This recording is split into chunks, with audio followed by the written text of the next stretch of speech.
मरियम नवाज को रिहाई का परवाना मिलते ही नवाज शरीफ की एक बार फिर सियासत में एंट्री। नून लीग के कायद ने सियासी सरगर्मियां तेज कर दी। नवाज शरीफ ने लंदन में पाकिस्तान तहरीक इंसाफ के साबिक रहनुमा अब्दुल अलीम खान और वजीर आजम शहबाज शरीफ के मुशीर बराए सियाहत व खेल ओन चौधरी से मुलाकात की।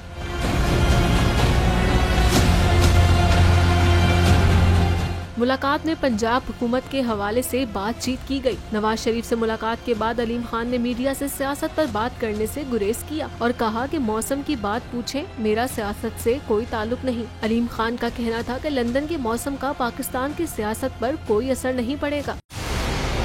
मंजिल, रास्ता,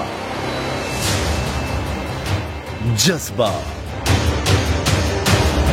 भयानक सच्चाई से हटाए पर्दे और तोड़ डाली झूठ की बेड़ियां।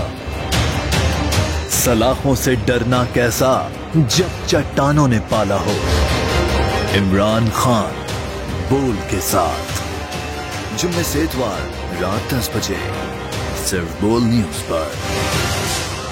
सबसे ज्यादा व्यूज, सबसे ज्यादा रील्स और सबसे ज्यादा रेटिंग के साथ बोल अब भी नंबर 1 पोजीशन पर बरकरार। सब्सक्राइब करें और बेल दबाएं ताकि कोई खबर रह न जाए।